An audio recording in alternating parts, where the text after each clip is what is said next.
Hello everyone, this is my first ever Kawasaki Vulcan 750 vlog. This is my friend's bike. He's riding my bike right now up in front of me. Anyway, so we swapped bikes, and I gotta say, I actually kind of like this bike. For one, it just does the job. It's one of those things where it's like, it just freaking works. And it's pretty comfortable. A little bit tight for me, being 6 foot, but if you're a little smaller, it's no big deal.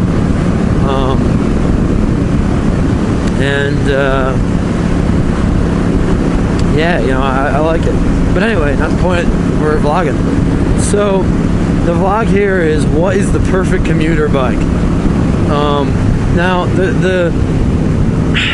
the big determination for people is, in my opinion, it has to be one of three things, or it has to be three. The big thing is, there's three things that you should take into account. For one,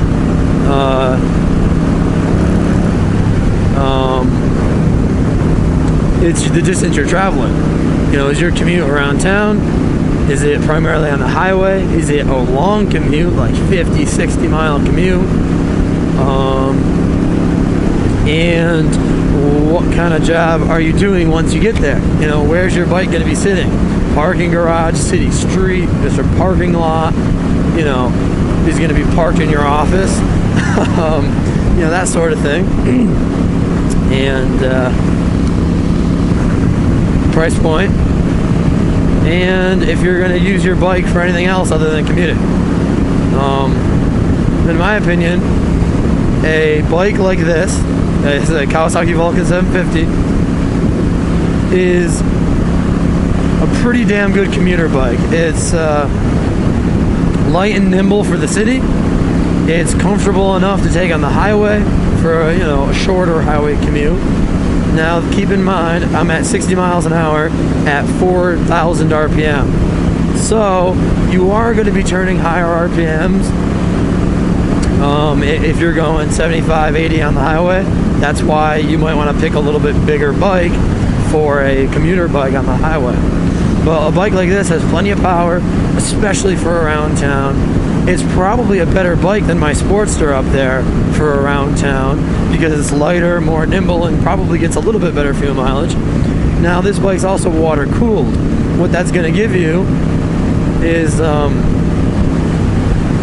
the ability to sit in traffic longer without overheating the bike, or getting a lot of unwanted leg heat, which is actually something I've never really had a problem with on my bike. But it's something air-cooled bikes definitely could have an issue with. Keep in mind though, when the fan kicks on a lot of water-cooled bikes, when the fan kicks on, a lot of times they do actually pump a little bit of heat toward your legs. So you can never totally avoid the leg heat, but it's generally going to be less on a bike like this. Now, also, I think something else to consider is the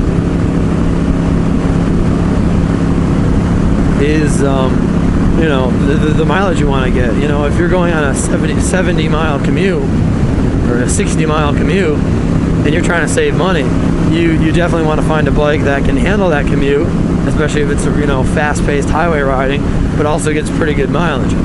That's where I think a bike like the Harley-Davidson Sportster 883, the Yamaha Bolt 900, even this bike, although I think this bike's a little bit small for that task,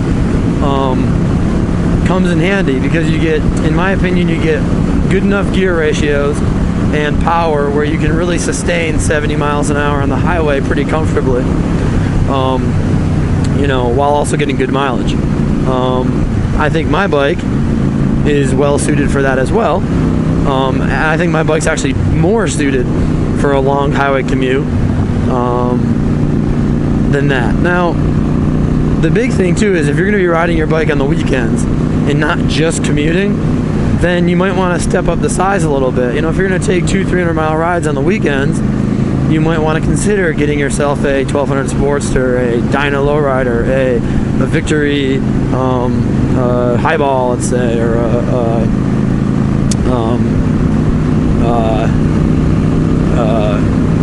Yamaha V-Star 1100, whatever, you know, a bigger cruiser.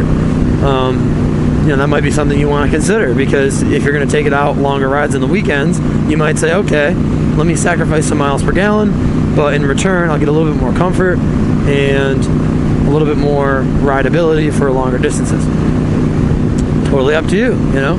It's just a balance you have to find. But I think for those kind of commutes, you're going to want to be in the 500 plus pound cruiser class, whereas this bike falls a bit shy of that, you know, weight wise, and therefore kind of power wise and stuff.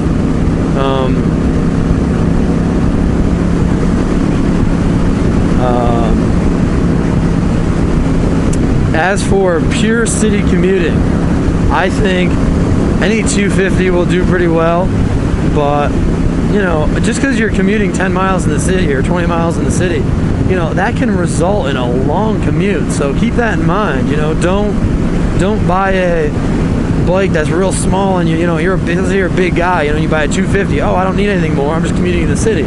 Well, if you're on that bike for an hour a day, even if a lot of it is just idling at traffic lights and stuff, keep that in mind. You know, that might get uncomfortable after a while. So, you know, sometimes you might have a lot more power than you need, but you're buying a bike for its physical size, not just the fact that it can do what you need it to do.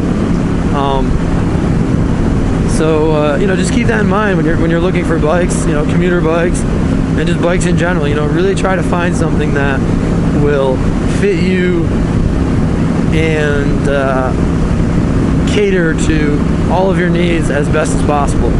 Realistically, most people are going to be able to have one bike, and because of that, they need to make that one bike do as much as it possibly can. So if you make a point of doing that, then you'll have a happy riding experience and you'll be comfortable in most situations. And the reality of it is, I'll say lastly, a lot of bikes can do, you know, other activities that are, to say, not made for pretty well anyway. You know, like a touring bike, you can commute fine on a touring bike. It's not the most suited for it in the world, but you know, it's fine, it'll work. You're not gonna be like, you know, in dire need of another motorcycle because you own a touring bike. So if most of your riding's touring, get a damn touring bike, you know, don't worry about it. Just commute on it and deal with what fairly little drawbacks there will be anyway. You know, so heck, some people will swear by a touring bike, saying that the windshield and fairing are, you know, essential to touring. And you know, a lot of people would also agree with that. So it's definitely something to consider. So anyway, I'll talk to you guys later. That's all I got to say. Thanks for watching.